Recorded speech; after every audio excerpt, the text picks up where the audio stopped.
وانشق البحار. بسم الله الرحمن الرحيم. الحمد لله رب العالمين والصلاة والسلام على رسول الله وعلى آله وصحبه ولا حول ولا قوة إلا بالله. اللهم اغفر لنا ولوالدينا ولمشايخنا ولمن له حق علينا وللمسلمين والمسلمات. اللهم اهدنا لما اختلف فيه من الحق بإذنك إنك تهدي من تشاء إلى صراط مستقيم.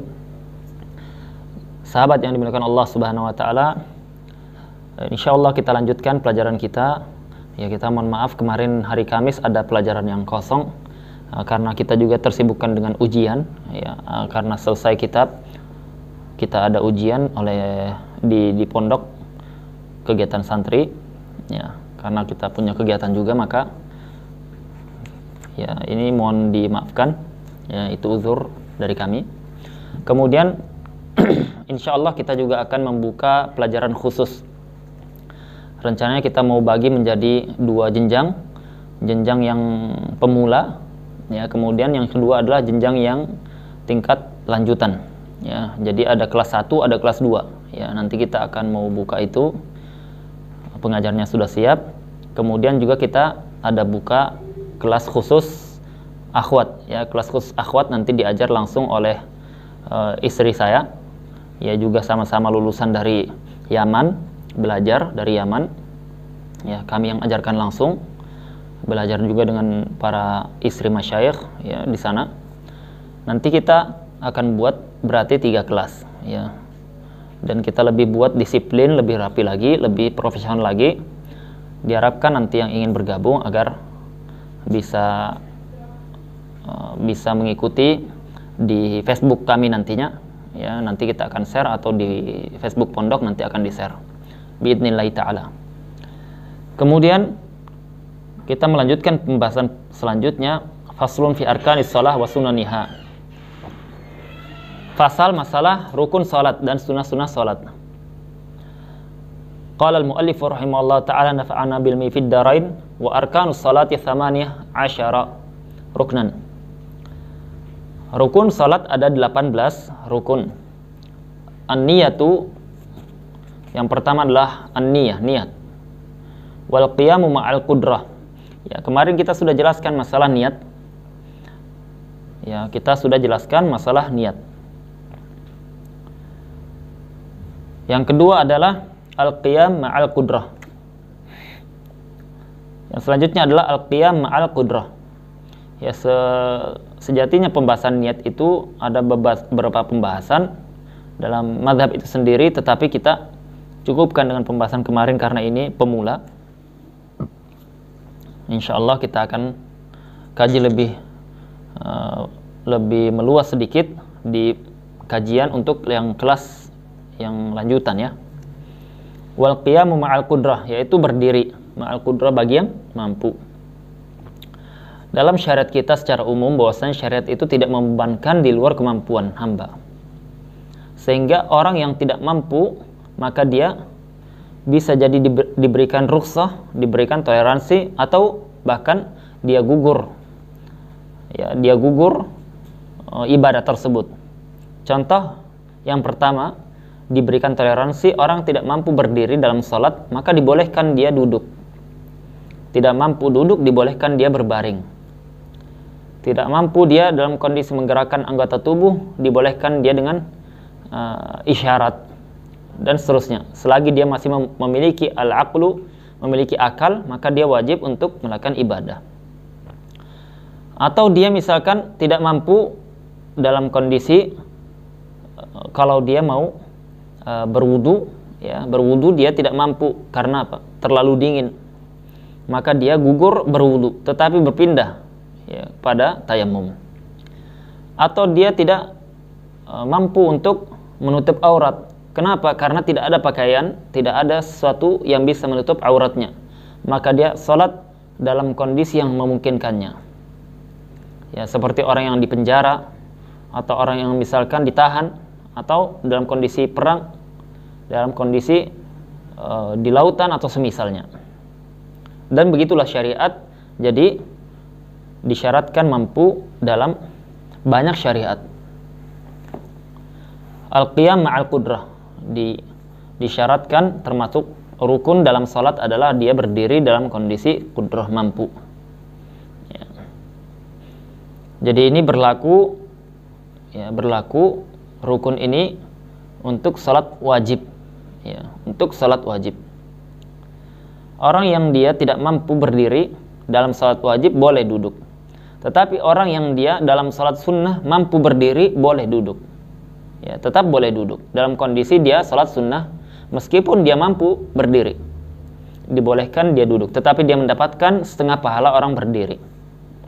Begitu pula orang yang dia tidak mampu, dia mampu duduk, dia berbaring, dia dibolehkan dalam salat sunnah, tapi dia mendapatkan pahala setengahnya orang yang duduk. Dimaksud al-qiyam di sini, maksud qiyam di sini adalah dia dalam kondisi tidak inhina. Ya, inhina itu adalah batas antara qiyam dengan ruku'. Ya, pertengahan antara qiyam dengan ruku'. Berdiri seperti ini posisinya, ya, atau dia lebih tunduk sedikit, tetapi ada ruku'. Ruku' dia dalam kondisi kalau orang dia ruku' dalam salat, yaitu kedua tangannya kalau dia menyentuhkan ke lututnya sampai, ya, maka itu batasan ruku'. Nah, untuk dia dikatakan sah untuk qiyam, dia minimalnya dia tidak sampai inhina. Inhina itu sudah sampai mau posisi dekat dengan aqallu ar-ruku', minimalnya ruku'. Nah, jadi dia tidak disyaratkan harus tegak lurus, ya. Boleh dia agak bungkuk sedikit yang tidak sampai inhina.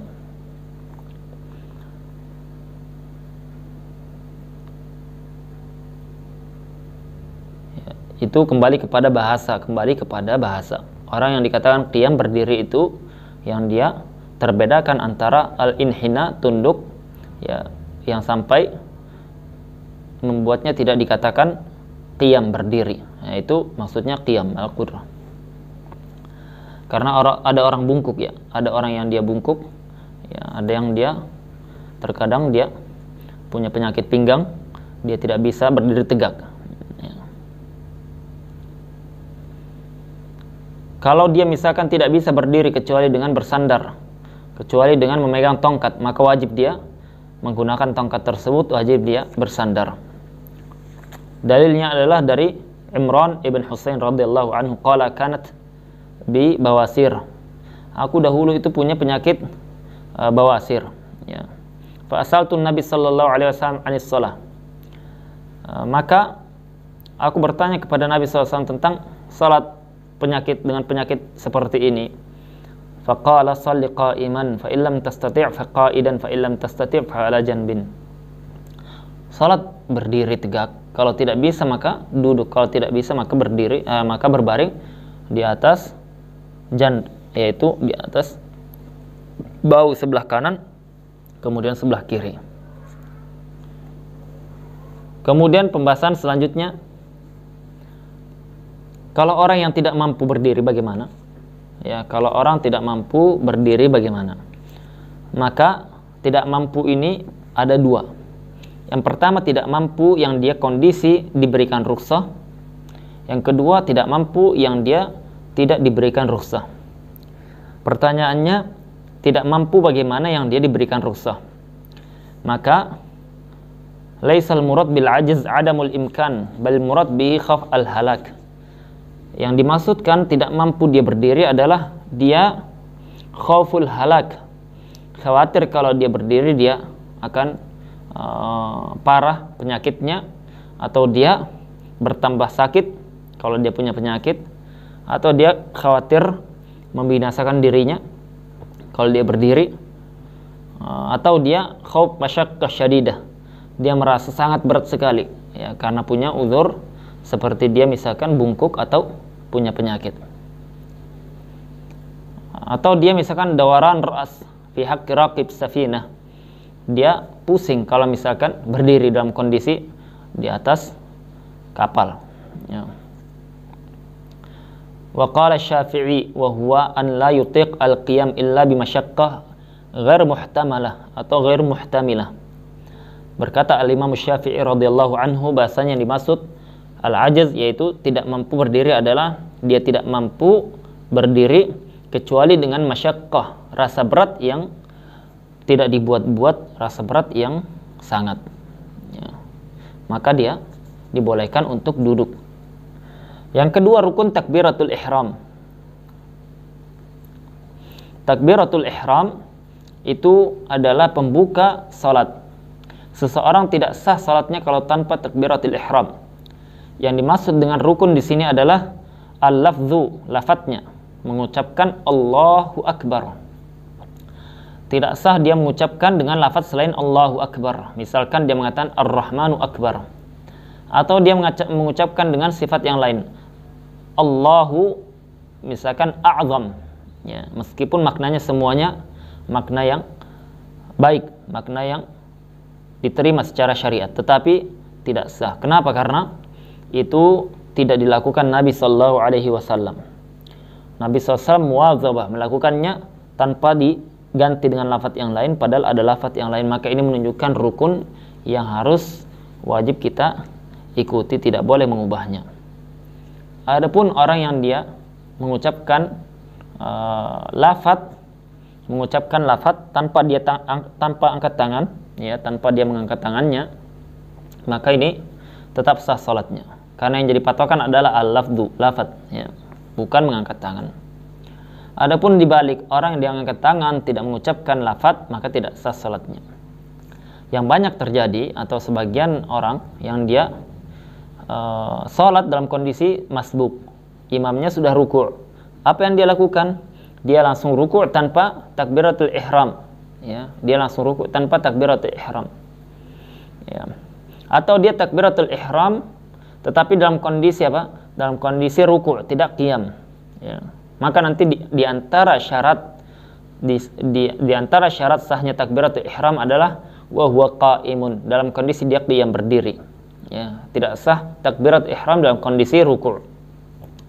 Hatta meskipun dia itu menggabungkan antara takbiratul ihram dengan takbir intiqal, ya. Tetapi kalau dia tidak posisi qiyam, takbiratul ihram tidak sah. 6. Nabi SAW mengatakan, idza qumta ila salati fakabbir, ya, kalau kamu mau salat maka bertakbirlah, yaitu takbiratul ihram. Itu disampaikan Nabi SAW dengan sigha atau lafaz perintah, dan perintah menunjukkan wajib sampai ada dalil yang memalingkan dari wajib. Dan dalam hadis yang lain Nabi SAW mengatakan miftahus salatil wudu wa tahrimut takbir, yaitu kunci salat itu adalah wudu. Tidak sah salat seseorang tanpa wudu. Dan takbiratul ihram itu adalah tahrim, yaitu yang mengharamkan semua yang dihalalkan di luar salat itu haram di dalam salat. Dengan apa? Dengan takbir. Wa tahliluhat taslim, dan yang menghalalkan itu dengan kita salam, yaitu kita dilarang makan, dilarang berbicara ketika dalam salat. Sebelumnya dibolehkan. Ketika kita kapan dilarang? Ketika sudah takbiratul ihram. Kapan halal lagi? Setelah salam, ya. Yang selanjutnya adalah qiraatul Fatihah, membaca Al-Fatihah. Membaca Al-Fatihah ini rukun baik bagi orang yang salat sendiri maupun berjamaah, baik dia makmum ataupun imam, maka dia berlaku hukum wajib, termasuk rukun dalam salat. Tidak sah salat seseorang tanpa membaca Al-Fatihah.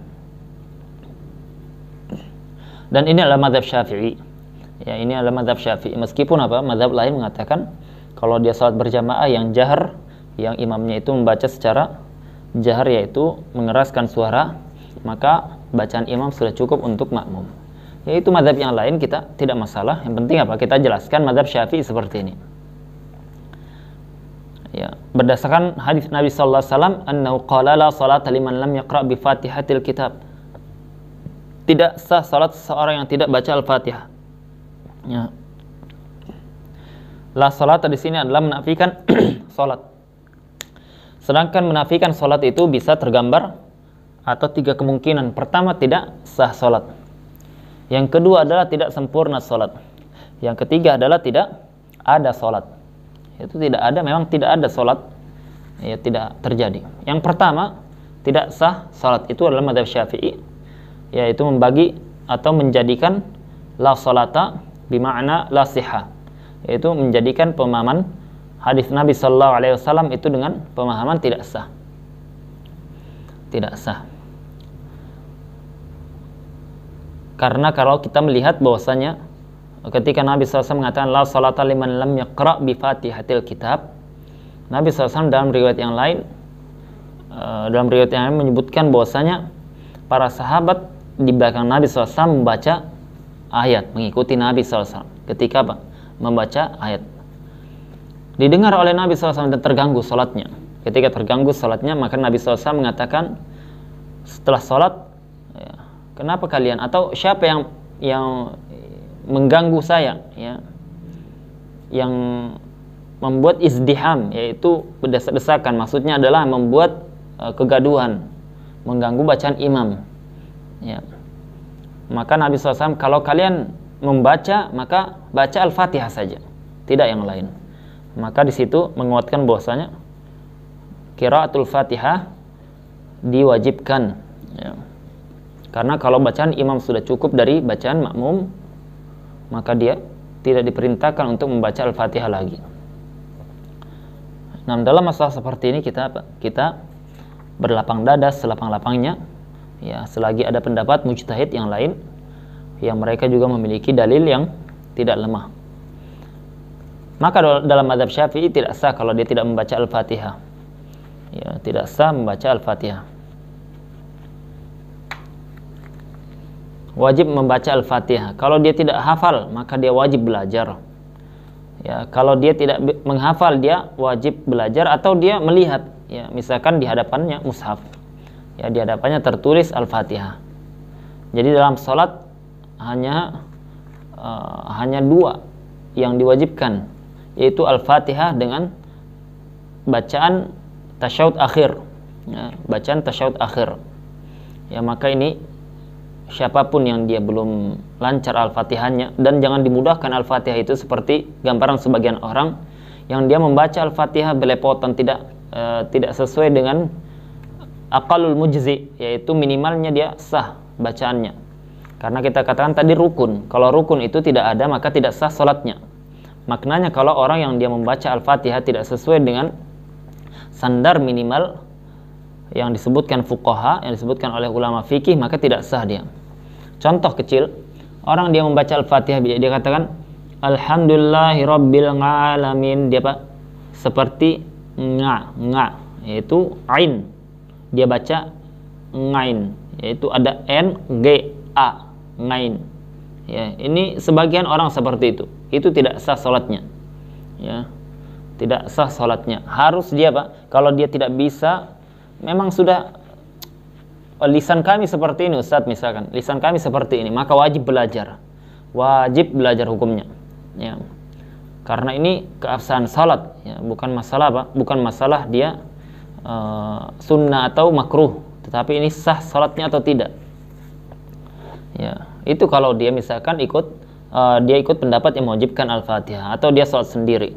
Tapi kalau dia ikut pendapat yang dia jadi makmum, dia salat jahar, makmumnya mendengar suara imam, maka dia dianggap sah. Itu menurut pendapat yang lain, maka itu tidak kita permasalahkan ikut pendapat itu. Tapi dalam mazhab Syafi'i dia harus belajar kalau dia mau sah salatnya, karena wajib dia membaca sendiri Al-Fatihah, tidak cukup bacaan imam. Atau dia membaca misalkan waladzallin, ya, maka waladzallin itu do bukan za, ya, atau sa, walassallin, ya. Maka itu semua bacaan yang mukhil, ya, bil makna, mengubah makna, maka dia tidak sah. Mengubah makna, maka dia tidak sah. Yaitu mu'tamad mazhab Syafi'i. Oleh karenanya dalam masalah ini perlu kita mempelajari. Kita habiskan waktu untuk membaca medsos, mengikuti berita, baca koran, tapi tidak ada waktu untuk belajar sesuatu yang wajib dalam agama kita, yang membawa kebaikan dunia dan akhirat kita. Maka apa? Maka kita harus bijaksana, ya. Kita harus bijaksana, ya. Kita belajar. Atau kita misalkan dengarkan rekaman ya, dengarkan rekaman atau datangi guru ngaji, tidak masalah. Kita tidak perlu gengsi dengan agama kita, ya. Kita tidak perlu malu meskipun kita telat. Tidak ada kata telat dalam masalah agama, ya. Tidak ada kata telat dalam masalah agama, ya. Karena apa? Karena Nabi SAW ketika mengajarkan para sahabatnya surah Al-Fatihah ini, Nabi SAW mengajarkannya betul-betul diajarkan, ditalkin satu persatu, ya. Oleh karena apa? Kita tidak perlu gengsi, tidak perlu malu. Para sahabat dahulu dia dalam kondisi sudah tua, ya, ada kondisi 30, 40, 50 baru belajar agama Islam, ya. Kita tidak perlu malu. 6. Yang kedua, masalah penting, tidak boleh jadi imam orang yang tidak benar bacaan Al-Fatihahnya. Tidak boleh jadi imam, ya. Tidak sah salat dia, tidak sah orang yang di belakangnya kalau dia jadi imam. Itu namanya ummi. Ummi itu orang yang dia la yuhsin al-Fatihah walau harfan, yang dia tidak bisa Al-Fatihah meskipun satu huruf saja. Kenapa? Karena Nabi SAW ketika mengatakan la salata liman lam yaqra bi fatihatil kitab, tidak sah orang yang tidak membaca Al-Fatihah. Yang dimaksud dan Al-Fatihah yang diinginkan Allah dan Rasulnya, Al-Fatihah yang tertulis di Al-Quranul Karim. Jadi kalau dia kurang satu harf, berbeda pengucapannya atau mengubah maknanya, ya, maka itu tidak dianggap Al-Fatihah, ya. Karena Al-Fatihah itu terdiri dari 156 harf. 156 huruf ini dia harus sesuai, ya. Minimalnya dia sudah dianggap sah secara ilmu tajwid, ya. Atau dia kalau dengan bacaan Malik, ya, dia 155 karena dia bisa dibaca Malik dengan panjang, ya, atau dibaca Malik, yaitu Malik Yaumiddin. Maka sejatinya orang-orang yang dia memiliki kewenangan di masjid-masjid atau yang semisal, hendaknya dia memilih imam yang layak, ya. Jangan hanya sekedar, ya mohon maaf ini, jangan hanya sekedar memilih yang dia sudah sepuh misalkan, atau yang dia berumur, yang dia tokoh, atau yang dia berjenggot putih, atau dia memiliki misalkan pengalaman lebih dalam masalah yang lain selain masalah hukum salat. Ya, yang jadi patokan dalam salat itu adalah yang a'lamukum bi kitabillah, yaitu yang paling faqih terhadap kitabullah, yang paling paham terhadap fikih masalah salat, itu yang dipilih. Yang dia memiliki bacaan yang sudah memenuhi standar, ya. Kalau tidak ada, ya minimalnya dia sah bacaannya, ya. Maka itu yang disebutkan oleh fuqaha. Tidak ada disebutkan fuqaha yang jadi imam itu harus sepuh dia, ya. Harus dia sudah keriput, tidak ada, ya. Ini masalah, ya. Hendaknya yang dia mempelajari agama diajarkan orang sekitar, diajarkan mereka para petugas masjid atau semisalnya.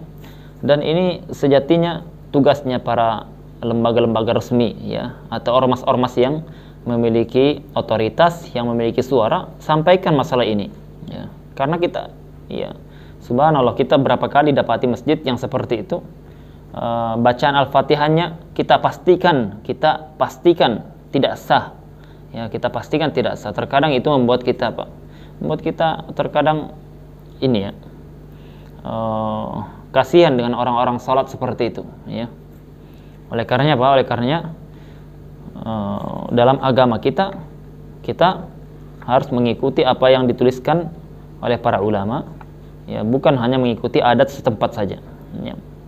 Adat itu dia digunakan kalau tidak menyelisih syariat. Kalau menyelisih maka kita tinggalkan adat, kita kedepankan syariat.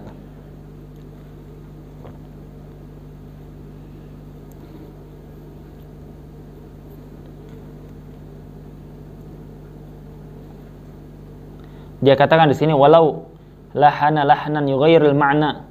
Kalau dia lahan, yaitu mengubah makna dari harokat maupun panjang pendek, seperti dia katakan an'amta, ya, an'amta alaihim. Dia mengucapkannya apa? An'amti atau an'amtu, ya, maka ini tidak sah karena mengubah makna.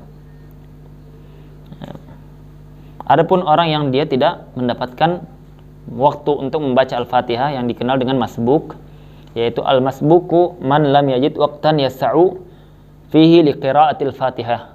Masbuk adalah orang yang dia tidak mendapati waktu untuk membaca Al-Fatihah. Yang membaca Al-Fatihah ini dia dapat waktu untuk membaca Al-Fatihah dengan bacaan yang mu'tadil, bacaan pertengahan, tidak cepat, tidak lambat. Maka ini apa? Namanya masbuk. Ada imam, dia sudah ruku' posisinya, kemudian kita datang. Ini namanya masbuk. Tidak dapat waktu yang cukup untuk membaca Al-Fatihah. Maka dia takbiratul ihram, kemudian dia langsung ruku' bersama imam. Jangan dia baca apapun, ya. Dia takbiratul ihram, kemudian langsung ruku' bersama imam. Takbiratul ihram, qiyam, berdiri, kemudian dia ruku' bersama imam. Namanya masbuk. Ya, maka dia gugur. Ya. Itu dalam kondisi masbuk. Adapun yang dia tidak masbuk, maka dia tidak gugur Al-Fatihah. Kita lanjutkan pembahasan berikutnya. Kita sudah selesai di pembahasan rukun yang keempat, niat, qiyam, takbiratul ihram dengan qiraatul Fatihah. Subhanakallahumma wa bihamdika asyhadu an la ilaha illa anta astaghfiruka wa atubu ilaik. Assalamualaikum warahmatullahi wabarakatuh.